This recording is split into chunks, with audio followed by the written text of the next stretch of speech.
Hello, good morning. Tayo ay kakain ng cucumber and then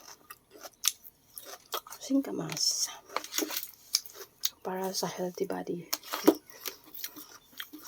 Diba? Dati nilalagyan ko ito ng asin, suka. Pero sabi ng doktor, huwag na paglagyan ng asin. Mas maganda ganito kasi healthy ito. Kasi pag nilagyan mo pa ng asin, so yan ay magpapataas ng iyong blood pressure.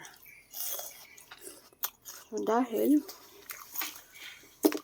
high blood tayo, hindi ko na nilagyan ng asin. At nilagyan ng suka. Ito na kainin natin.